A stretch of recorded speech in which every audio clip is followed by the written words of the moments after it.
এলাকার মধ্যে চুরি ডাকাতি রাহাজানি এভাবে যে মানুষ থাকবে কিভাবে সেটাই তো মানে বলতে গেলে একেবারে অতিষ্ঠ হয়ে গেছে মানুষ এমন অবস্থা। তো আপনাদের কাছে একটা অনুরোধ হয়েছে যে এখন আবার আজকে হঠাৎ করে আজকে 12 বুধবার, আজকে 12 বুধবার, এই বুধবারে ওনারা বাড়িতে কেউ ছিল না। আমি বাড়িটা জিনিসটা দেখা দিচ্ছি আপনাদেরকে।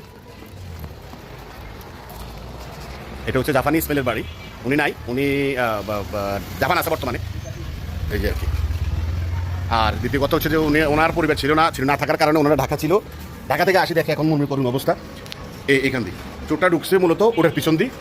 এখানে জায়গা আছে, এটা গ্রিল ভাঙি ঢুকছে, এরকম গ্রিল ভেঙে ঢুকছে, তো পুরো বাসাটা খালি। ওনার ভিতরে দিয়ে সিটকারি পাইছে। তবে আমার কথা হচ্ছে যে চোরে কিংবা যে যাই হোক না কেন, এভাবে যদি চুরি ডাকাতি হতে থাকে তাহলে আমরা কীভাবে এলাকার মধ্যে থাকবো, কীভাবে আমাদের ঘর সংসার, আমরা ঘর কীভাবে নিরাপত্তা দিব? আমরা চলে যাবো একদিকে, কিন্তু ঘরে কোনো নিরাপত্তা থাকে না। তো সেটার প্রেক্ষিতে আসেন আমরা ভিডিও করে আর একটু দেখাই।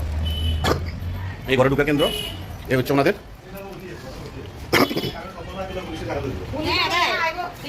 ঢুকছে এখান থেকে পিছন দিয়ে জায়গা, তাহলে এটা ইয়ে করি পুরো লন্ডমন্ড করে ফেলাইছে সবকিছু। গয়নাগাড়ি কিছু নিছে নি, লেডা বেটা করে ফেলাইছে। আমরা চেক করি জানো নগদ টাকা কত আসলে? 1050 টাকা আসিল নি? আসিল নগদ টাকা 1050 টাকা। আর গয়নাগাড়ি যেগুলো আছে এটা তো কোনো হিসাব নেই। এই পদ্মাটা কে দিছে? এটা দিছে। আচ্ছা, তো আসলে এভাবে রুমের ভিতরে ঢুকি এই রুমের কেন?